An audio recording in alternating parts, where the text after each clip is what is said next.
Greetings, travelers, and look at this! Oblivion's been brought into the modern age, and it's never looked better. Is anyone still talking about this hype? Look, I'm sorry I've been late to the party, okay? I've been incredibly busy with my new job, but look, cottagecore. So real quick, since this is my first Oblivion video, I just want to make something clear moving forward. I've never played Oblivion. I always wanted to, but its gameplay and visuals were so outdated that I just couldn't really get into it because I didn't have the nostalgia for it. But now that Bethesda shadow dropped the most visually beautiful Elder Scrolls remaster to date, you can rest assured that every Oblivion video I produce will have my blind first-time opinions and thoughts, just like they would have been 19 years ago for all of you longtime Elder Scrolls fans. And with that, let's start our very first episode. So a while ago, I made a post mentioning that I'd be starting Oblivion, and a handful of you guys dropped a bunch of quest suggestions, and one that was mentioned a couple times which really caught my attention is in Shadenhall, I hope I'm saying that right, involving a painting, which in case you've never noticed, there's basically zero art in Skyrim. There's those fucking doormat things they hang on the walls alongside shields and weapons, but that's about it. I think it's time to throw some class into the mix, so let's talk about one of the most conceptually interesting quests I've played in the Elder Scrolls so far. A Brush with Death. You ready to have some fun? Let's do it. In order to start this quest, I head over to Shadenhall and looked around for the home of someone named Writhe Lathandis, because I need to talk to his wife Tavella while he's not home. For a quest, obviously. There's a cave I need to plunder. As soon as I got through the door, Tavella is just standing there. Menacingly! Hi everybody, my name's Time Bomb, and I can't stop putting SpongeBob clips into my videos. So as I approach her, she immediately apologizes that she couldn't be a better host, but she needs my help. No question as to why a pure stranger— wait a minute, I haven't even introduced you to my character yet. This is Guppy. When I first started this game, I made a character who I so lovingly named Manson of Maryland. But if he's gonna be a reoccurring character in the Oblivion series, I want him to be a little less and a little more. Thus, my sweet, lovable Guppy was spawned from the Hiss in order to bring you possibly many years of fun. Now back to the story. So Tavella needs my help, and she doesn't even question why a pure stranger just walked straight into her house on a Tuesday afternoon.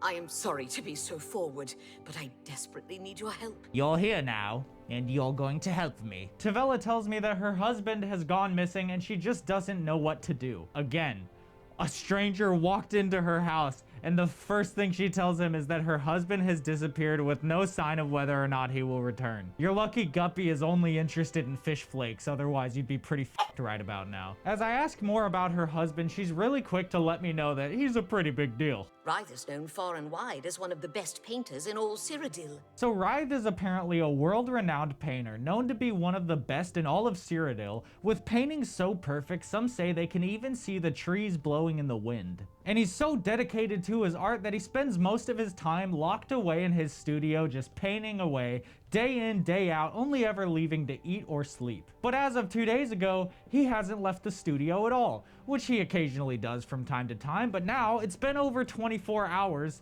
and Tavella is extremely worried. So she unlocks his studio door with a key that he said only to use in emergencies, and she finds his studio empty. But Tavella says she's certain that he never left this room. But he's not in the room. So either you know something that I don't, or Homeboy is just kind of running around having an affair with half of Cyrodiil right now, and you're just sitting here like, by the gods, my husband simply vanished from existence. But despite Tavella not asking enough questions, she's pretty bent out of shape right now. Please, help me find Rice.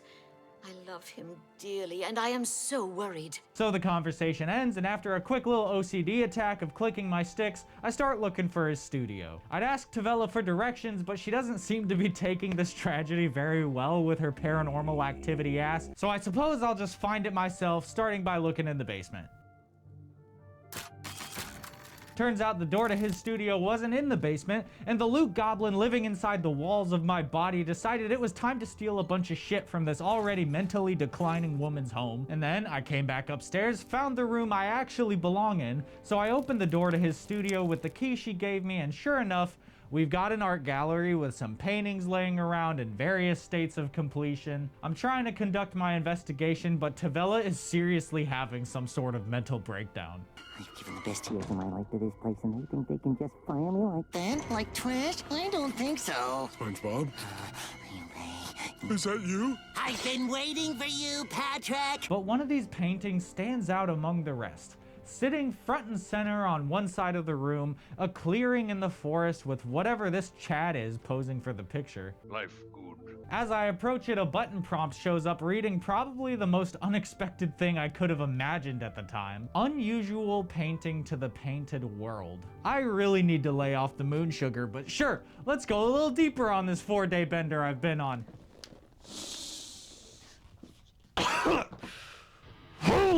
Welcome to the land of paint, happy accidents, and happy trees. So I've just stepped through this portal, and I'm sure we all thought the same thing.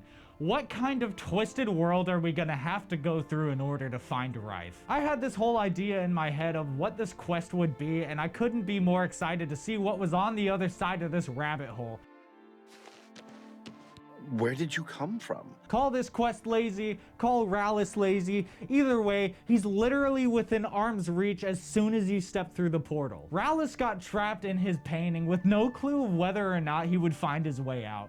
So what does a man like him do when faced with possible eternal isolation? I'm not going anywhere! I'm not going anywhere! While talking to him, this was actually the first time that I really decided to pay attention to facial animations, and I just gotta say, the lip syncing with the dialogue is actually pretty good. Oh, thank goodness someone finally came.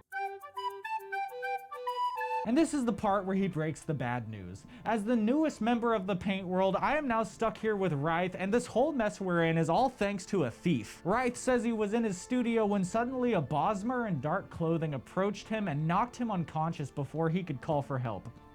Wonder how that happened. It's almost as if he spends all his time locked away in his goon cave, and the only other figure of authority in the home is just chilling when strange people walk in uninvited. Rallis and Tavella are truly meant for each other, even if they're a danger to each other's safety. Have I been saying Rallis or Rythe?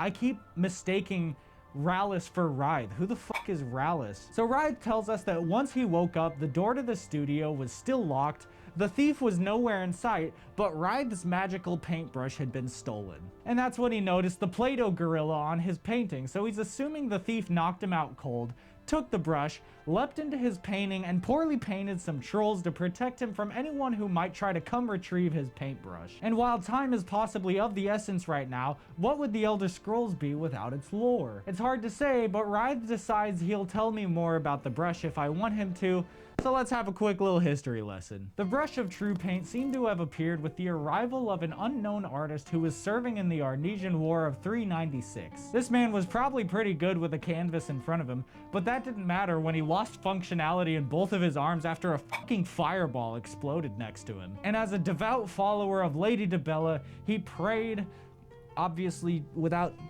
the hand thing, and begged for her to have mercy on him and give him something that allows him to express his talent once more. As the story goes, Lady Dibella heard his plea and gave him the brush of true paint, which, as legend has it, its bristles are woven with Dibella's own hair. But how did the brush find its way to Rythe? In the case of Rythe Lathandis, unknown man with no arms, You are the father! as Rythe tells me he wants to carry on the tradition and pass the paintbrush down to his next of kin one day, he asks a question with probably the most sinister tone I've heard from him yet. Did you want to know how it works? In order to pass the paintbrush to the next of kin, they must stab their forefather with it and use his life force to paint the ancient sigil upon a new canvas. Nah, just kidding. The brush basically just lets you enter paintings, and as long as you have the brush in your and as long as you have the brush in your possession, anything you imagine will paint itself. But Rythe here likes to give it a little flick of the wrist while he does it, just to feel like he's actually contributing to the talent. But none of this matters because we're stuck here and the brush is being protected by the trolls the thief painted. Then Rythe tells me that the trolls this thief painted turned on him and killed him. Don't know how he knew that considering he hasn't walked 2 feet away from the portal, but I'm probably just being cynical at this point. So he basically begs me to go kill the trolls and get the brush back. He says he's no warrior, but gives me some turpentine to help me fight them, which I immediately forgot about, so I don't even know what it did, to be honest. Let's go get the brush. So I'm kind of just wandering around at this point, looking for the trolls. Unfortunately, the first troll found me first. Holy f***. Oh my god. Ow. Oh, dude, I just stubbed my toe so bad. Once I realized I was starting to get my ass kicked, that's about the point I start liking my gameplay the way I like my spaghetti. A disgusting amount of cheese. In this case, I just started burning the motherfuckers alive, hoping that the trolls don't like fire in Oblivion the same way they don't in Skyrim. And I was luckily right this time. For the second troll, I kinda just abused Oblivion's ancient pathfinding and climbed on rocks and stuff to keep them away from me. I also thought having painted troll fat on them was a nice detail, whether or not it's useless. I also don't know what that does.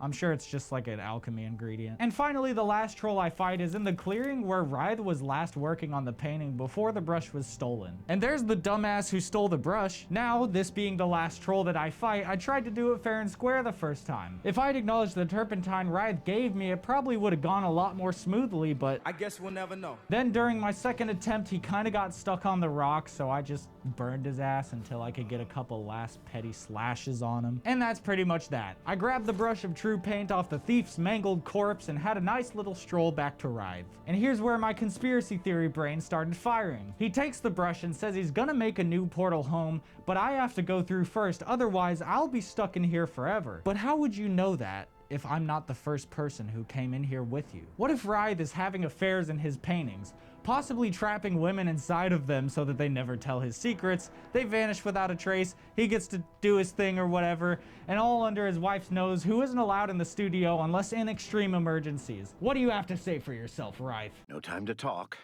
Let's go home. And that's pretty much it. We're back in Rythe's studio where he thanks me for my kindness and gives me a painter's apron as a token of our newfound friendship. Please take this apron as a token of our friendship.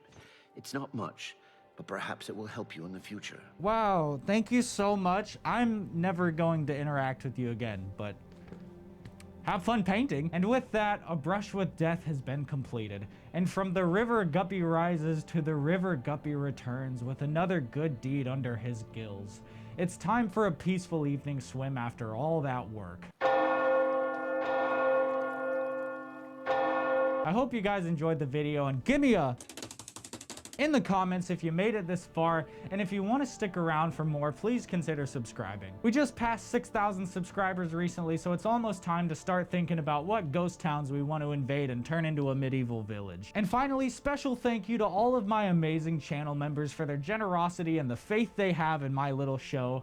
My favorite part of editing is typing out each of your names at the end. Watch the skies, tell someone you love them, and I hope to speak with all of you again very soon. And you've made me feel very special to invite me into your home and to let me be part of your family. Thank you very much.